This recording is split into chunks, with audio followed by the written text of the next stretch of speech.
Hello friends, स्वागत है आप सभी का मेरे यूट्यूब चैनल एडुफा इंडिया पर। मैं हूं त्रिभुज समर। ओके फ्रेंड, चैप्टर है सॉलिड स्टेट और इसका टॉपिक जो आज हम आपको डील करेंगे, differences between amorphous solid and crystalline solid. Okay friend, बाकी जो नए व्यूअर्स हैं जो आज हमारे चैनल पे पहली बार आए हुए हैं, उनके लिए डिस्क्रिप्शन बॉक्स में कुछ सरप्राइज है और उस सरप्राइज को अगर आप चेक करेंगे तो आपको पता चलेगा कि actually what is going on this YouTube channel specially for the chemistry. Okay, means इस चैनल पर केमिस्ट्री में आपके लिए क्या चल रहा है वो आपको आसानी से पता चल जाएगा। ओके फ्रेंड, तो जो नए व्यूअर्स हैं हमारे चैनल पर पहली बार आए, उनसे मेरी रिक्वेस्ट है कि वो हमारे चैनल को सब्सक्राइब कर लेंगे। ओके, और वीडियो को पूरा देखेंगे। ओके फ्रेंड, तो आज का जो टॉपिक है वो है differences between the amorphous solid and crystalline solid. Means हम लोग आज देखेंगे यहाँ पर differences between amorphous and crystalline solids. Okay, तो ये टॉपिक है आज का हमारा, differences between amorphous and crystalline solid. तो फ्रेंड, इनको समझने के लिए क्या करते हैं, इसको हम दो कॉलम में यहां ले लेते हैं। एक कॉलम, यहाँ पर दो कॉलम हम ड्रॉ कर लेंगे। एक कॉलम में हम यहाँ पर लिखते हैं एमॉर्फस, ओके, इसको शॉर्ट में एमॉर्फ लिख दे रहे हैं, और दूसरा हमारे पास है that is the crystalline, crystal लिख दे रहे हैं। ठीक है, तो हमारे पास दो सॉलिड है, एमॉर्फ एंड क्रिस्टलाइन। तो इनको समझने के लिए दो एग्जाम्पल लेते हैं। एमॉर्फ में एग्जाम्पल लेते हैं glass. Okay, all of you know very well, सभी को पता है ग्लास। और इसका जो एग्जाम्पल है, ओके फ्रेंड, तो यहाँ पर कुछ प्रॉपर्टीज भी हम रखेंगे। ठीक है, तो इन प्रॉपर्टीज के बिहाफ पर ही इन दोनों को हम डिफरेंशिएट करेंगे। Okay friend, amorphous solid and crystalline solid को। तो पहली प्रॉपर्टी हमने यहाँ पर मेंशन किया हुआ है एग्जाम्पल। ओके, फॉर एग्जाम्पल, तो पहले हम एग्जाम्पल से शुरू करते हैं। तो एक एग्जाम्पल लेते हैं ग्लास और दूसरा एग्जाम्पल लेते हैं क्वार्ट्ज ग्लास। हमारे पास दो एग्जाम्पल है और ये बहुत ही फेमस क्वेश्चन भी है कि what is difference between the glass and quartz glass. Okay, और ये भी पूछा जाता है कि ग्लास और क्वार्ट्ज ग्लास में क्या डिफरेंस है, या ये पूछा जाता है कि ग्लास और क्वार्ट्ज ग्लास कैसे एक दूसरे से अलग है। तो उसका सिंपल सा आंसर है कि ग्लास एमॉर्फस सॉलिड होता है जबकि क्वार्ट्ज ग्लास जो क्रिस्टलाइन सॉलिड होता है। ओके फ्रेंड, तो आगे देखेंगे कि और क्या क्या डिफरेंसेस हो सकता है। तो पहले तो एग्जांपल की बात कर लिया हमने, एमॉर्फस सॉलिड का एग्जांपल ग्लास और क्रिस्टलाइन सॉलिड का एग्जांपल क्वार्ट्ज ग्लास। सबसे पहले आते हैं ज्योमेट्री पर। जो इसका पहला प्रॉपर्टी हम लोग देखें एग्जांपल के बाद, that is the geometry. Okay, geometry और you can say the shape. Okay, geometry और शेप। तो अगर हम एमॉर्फस सॉलिड के शेप की और ज्योमेट्री की बात करें तो इसका जो शेप होता है दैट इज द हेफाजार्डस। ओके, हेफाजार्डस, या कह सकते हैं शॉर्ट में हेफाजार्ड। हेफाजार्ड का मतलब होता है there is some irregularities, means जो अरेंजमेंट होगा that is not perfect. Okay, और दूसरा यहाँ पर होता है that is the crystalline. Okay, crystalline. Okay friend, ये क्रिस्टलीन क्या है, हेफाजार्ड क्या है, इसके लिए हमारे प्रीवियस वीडियो को आपको देखेंगे तो पता चलेगा। सिंपली हम इसको कह सकते हैं हेफाजार्ड का मतलब there is a little bit irregularity. Short में अगर हम इसको कहें this is the irregularities. Okay friend, and crystalline का मतलब होता है रेगुलर। ओके, और डेफिनेट। तो ग्लास में जो ज्योमेट्री या शेप होता है सॉलिड का, या कह सकते हैं एमॉर्फस सॉलिड का जो शेप होता है वो हेफाजार्ड होता है, और यहाँ पर क्रिस्टलाइन में जो होता है वो regular and they are very definite. कैसे इसको आप कह सकते हैं, एक छोटा सा डायग्राम देखते हैं। सपोज जैसे कि हमारे पास ये कॉन्स्टिट्यूएंट पार्टिकल एक दूसरे के साथ इस मैनर में अरेंज हो रहे हैं। ठीक है, तो होना ये चाहिए कि जिस मैनर में ऊपर अरेंज हुए हैं उसी मैनर में नीचे भी अरेंज होना चाहिए, लेकिन ऐसा नहीं होता है। तो आप देख रहे हैं कि यहाँ पर थोड़ा सा मैनरलेस हो गया है, तो इसी को हम लोग कहते हैं this is called the हेफाजार्ड। Okay, means irregular. But in case of the crystalline solid आप देखेंगे यहाँ पर जो अरेंजमेंट है, this arrangement entire solid is the definite, means जिस तरह से अरेंज होगी एक दूसरे के साथ ये टाइटली बाउंड होते हैं। ओके फ्रेंड, जैसा आप यहाँ पर देख रहे हैं, यहाँ पर थोड़ा बहुत इररेगुलरिटीज है, जबकि यहाँ पर रेगुलरिटीज है। तो ये डिफरेंस होता है इनके अरेंजमेंट में। तो पहला जो property that is the difference in geometry. तो ज्योमेट्री का पहला डिफरेंस है इनका। ओके फ्रेंड, तो एक तो डिफरेंस ये हो गया। दूसरा जो डिफरेंस होता है उस डिफरेंस को हम लोग देख सकते हैं इन पाउडर फॉर्म। ओके, इन पाउडर फॉर्म। करना क्या है आपको फ्रेंड, दोनों का पाउडर फॉर्म ले लीजिए।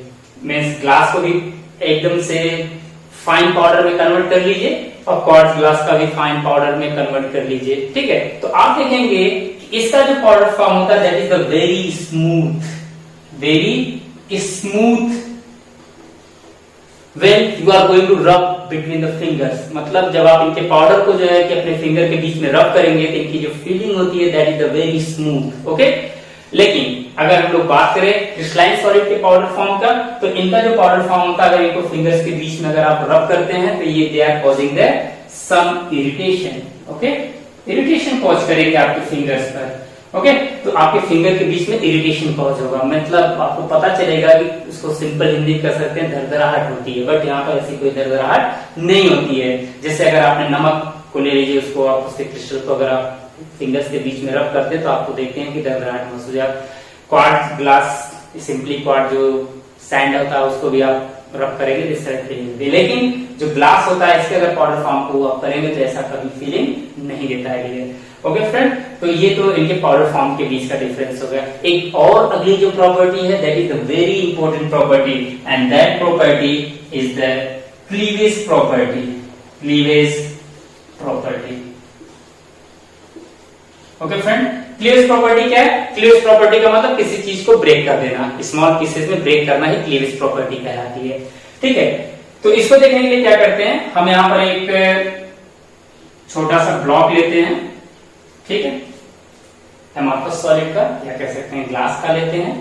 दूसरा जो है कि एक यहां पर भी एक ब्लॉक लेते हैं और ये भी जो है कि क्रिस्टलाइन सॉलिड का एक ब्लॉक लेते हैं और इन दोनों को, इसको हम क्या करेंगे, इसको भी और इसको भी, दोनों को कट करेंगे। इनको कट करेंगे, इसको भी कट करेंगे। कैसे कट करेंगे? With the help of a sharp knife. Okay, एक तेज धार वाले चाकू, शार्प नाइफ से इनको कट करेंगे। ओके फ्रेंड, शार्प नाइफ से इनको कट करेंगे। कट करने के बाद क्या होगा, they are cleave into two pieces. Okay, दो पीस में टूट जाएंगे। ठीक है, लेकिन जो नए सरफेस जनरेट होंगे उनका अपीयरेंस कुछ डिफरेंट होगा। क्या होगा वो आप देखेंगे। यहाँ कट करने के बाद क्या होगा कि जो नए सरफेस जनरेट होंगे, जाहिर सी बात है कि अगर हमने सपोज यहां से कट लगाया हुआ है तो यहाँ पर जो सरफेस होगा इस तरह का सरफेस जनरेट होगा। न्यू सरफेस कैसे होंगे? They are irregular. ओके, वो इररेगुलर होंगे, थोड़ा ऊपर नीचे just like a wave type की तरह होगा। ओके फ्रेंड, तो इसको आप क्या कहेंगे कि इनका जो नया सरफेस जनरेट हो रहा है, this new surfaces are rough surfaces. ठीक है, ये जो न्यू सरफेस जनरेट हुए हैं these are the this and this. Okay, these are the new surfaces। ये न्यू सरफेस कैसे हैं? इनके ये न्यू सरफेस जो है these are the rough। Okay friend, ये जो न्यू सरफेस है these are the rough surfaces। Okay, इनको टच करने पर आपको लगेगा कि इनका जो नया सरफेस है वो अप एंड डाउन है। ओके फ्रेंड, बट अगर यहाँ हम बात करें, यहाँ पर जो अगर मान लीजिए यहाँ से आपने कट लगाया हुआ है तो कट लगाने के बाद क्या होगा, यहाँ पर भी ये दो पार्ट में क्लीव हो जाएगा। ठीक है फ्रेंड, तो ये इस तरह से नए दो सरफेस जनरेट हो जाएंगे। एक ये होगा एक पीस का और ये दूसरे पीस का होगा। ओके फ्रेंड, तो आप देखेंगे ये जो नए सरफेस जनरेट हुए हैं दीज न्यू सरफेसेस, ये हो चाहे ये हो, दोनों कैसे होंगे? These are the smooth. कैसे होंगे friend? These surfaces are very smooth. Okay, तो ये डिफरेंस होता है। तो ये था इनकी क्लीवेज प्रॉपर्टी। इस पर एक एनसीईआरटी का बहुत ही इंपॉर्टेंट क्वेश्चन है, उसको एक प्रॉपर्टी और डील करने के बाद हम आपको बताएंगे कि उसमें दो प्रॉपर्टी को मेंशन किया गया है। ओके फ्रेंड, तो ये था इनके जो है कि नए सरफेस को जनरेट, जब नए सरफेस जब जनरेट होते हैं तो उनकी अपीयरेंस कैसी होती है जब उनको हम टच करते हैं। ठीक है, जब उनको शार्प नाइफ से कट करते हैं। Okay friend, let us move toward the next property. वो फोर्थ प्रॉपर्टी हम आते हैं। यहाँ पर एक और इसकी इंपॉर्टेंट प्रॉपर्टी देखते हैं, और फोर्थ प्रॉपर्टी जो है इनका रिंग, जो अरेंजमेंट ऑफ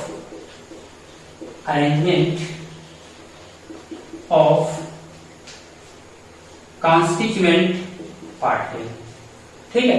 तो यहाँ पर इनका हम देखेंगे range of arrangement of constituent particle. तो यहाँ पर जो range of arrangement of constituent particle होता है, कॉन्स्टिट्यूएंट पार्टिकल का मतलब हमने आपको बताया था कि ये एटम्स भी हो सकता है, ठीक है, एटम्स भी हो सकता है, आयंस भी हो सकता है, या फिर मॉलिक्यूल्स भी हो सकता है। ओके फ्रेंड, तो इसको अगले वीडियो में बताएंगे जब क्लासिफिकेशन ऑफ क्रिस्टलाइन बताएंगे।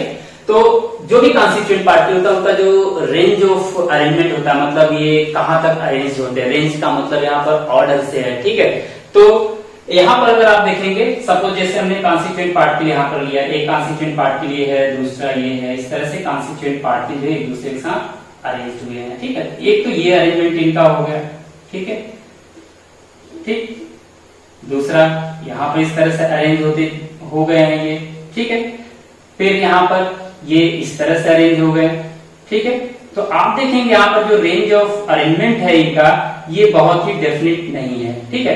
किसी ये पैटर्न को फॉलो नहीं कर रहे हैं, ठीक है, मीन्स किसी पैटर्न को ये फॉलो नहीं कर रहे हैं। यहाँ पर आप देख रहे हैं कि जो कॉन्स्टिट्यूएंट पार्टिकल थे ये पहले तो हेक्सागोनल थे, ठीक है, दूसरे भी हेक्सागोनल थे, पेंटागोनल हो गए, फिर जो है कि यहाँ पर आप देखते हैं कुछ और शेप हो गया। तो इस तरह से इनका जो arrangement of range of arrangement होता है ऑर्डर का, ये बहुत ही लॉन्ग रेंज का नहीं होता। इसको इस तरह के अरेंजमेंट को हम बोलते हैं, that is called short range arrangement. Okay, इस तरह के ऑर्डर को हम लोग क्या बोलते हैं, शॉर्ट रेंज, मतलब थोड़े बहुत अरेंजमेंट के बाद थोड़े बहुत, सपोज जैसे मार्कर है, मार्कर का पूरा इंटायर लेंथ है, तो जाहिर सी बात है कि ये भी एक एमॉर्फस सॉलिड का एग्जांपल है, जो कि ग्लास कैटेगरी के यहाँ पर एक एग्जांपल और अगर हम मेंशन करें that is the plastic. Okay, तो ऑब्वियस सी बात है कि पॉलीमर है। तो आप देखेंगे कि इसमें जो अरेंजमेंट है, यहाँ पर कुछ और होगा, यहाँ पर कुछ और, यहाँ पर कुछ और होगा, तो डेफिनेटली तो हम ये कह सकते हैं कि जो ऑर्डर ऑफ अरेंजमेंट है कॉन्स्टिट्यूएंट पार्टिकल का शॉर्ट रेंज का है, ठीक है। जबकि यहाँ पर आप देखेंगे कि जो अरेंजमेंट ऑफ कॉन्स्टिट्यूएंट पार्टिकल होगा इंटायर सॉलिड में एक जैसा होगा, मीन्स यहाँ पर कोई चेंजेस आपको नहीं मिलेगा। सॉलिड का जो है कि साइज जो छोटा हो चाहे बड़ा हो, ये पूरे इंटायर मॉलिक्यूल में एक जैसे ही अरेंज होंगे। तो इस तरह के अरेंजमेंट को हम कहते हैं, कहा जाता है this is called the long range arrangement. Okay dear, तो यहाँ पर आप देख रहे हैं अरेंजमेंट कैसा है, लॉन्ग रेंज अरेंजमेंट है। पूरे इंटायर जो सॉलिड है उस पूरे इंटायर सॉलिड में कॉन्स्टिट्यूएंट पार्टिकल का जो अरेंजमेंट है, आप चाहे जहां से पिक करेंगे आपको हर जगह जो है कि एक जैसा ही शेप दिखाई देगा कॉन्स्टिट्यूएंट पार्टिकल के अरेंजमेंट का, यहाँ पर कोई चेंजेस नहीं होता है। इसको कहते हैं, एक नाम देते हैं, that is called long range arrangement of constituent particle. तो ये एक तो इनके अरेंजमेंट का एक डिफरेंस है, जिसमें आप आसानी से इनको अगर इनके माइक्रोस्कोपिक लेवल पर जाएंगे तो ये बता सकते हैं कि कैसे इनके कॉन्स्टिट्यूएंट पार्टिकल अरेंज होते हैं। तो ये भी एक बड़ा इंपॉर्टेंट डिफरेंस है इनके बीच का, ठीक है, जो कि अक्सर एग्जामिनेशंस में पूछे जाते हैं।